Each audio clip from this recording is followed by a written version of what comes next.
Hi, welcome to another episode of Hot Takes. John Swinney and the rest of his cronies in the SNP often look at Ireland and say that's a good model to show how independence can possibly work.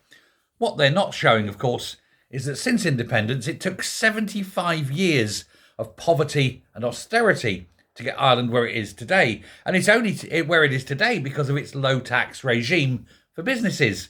Scotland's completely different. It doesn't have the low tax mentality. Of course, they like to tax high. And so doing that means that nobody will go there. So Scotland's austerity and misery and poverty won't be 75 years, maybe 175 years. And that's not a good comparison. And now Andrew Neil, the broadcaster, one of the few who appear on the BBC and talk sense, it must be said, has once again slapped down all this Nat's claims about independence being a good thing for the Scots. He said, the Scots claim, or the Nats, should I say, claim that Westminster is holding Scotland back. No, it is Westminster that's making Scotland livable.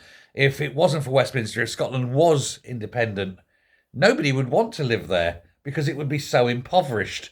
It would be an absolute wasteland.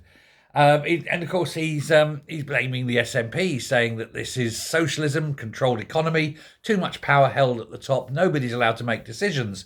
And of course, the high taxes are keeping investment away.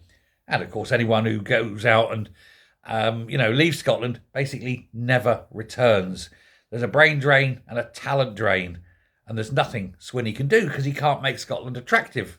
He dared lower taxes. That goes against their socialist ideal. And so how does he get people to come?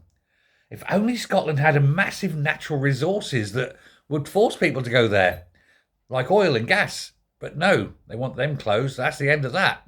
If only they had an excellent education system like they once had. But no, the education system is shit. If only their infrastructure was good. Alas, no, that's shit too. In fact, can you think of any reason why anybody would want to go to Scotland under an SNP independent regime? No, neither can I. Thanks a lot. Bye.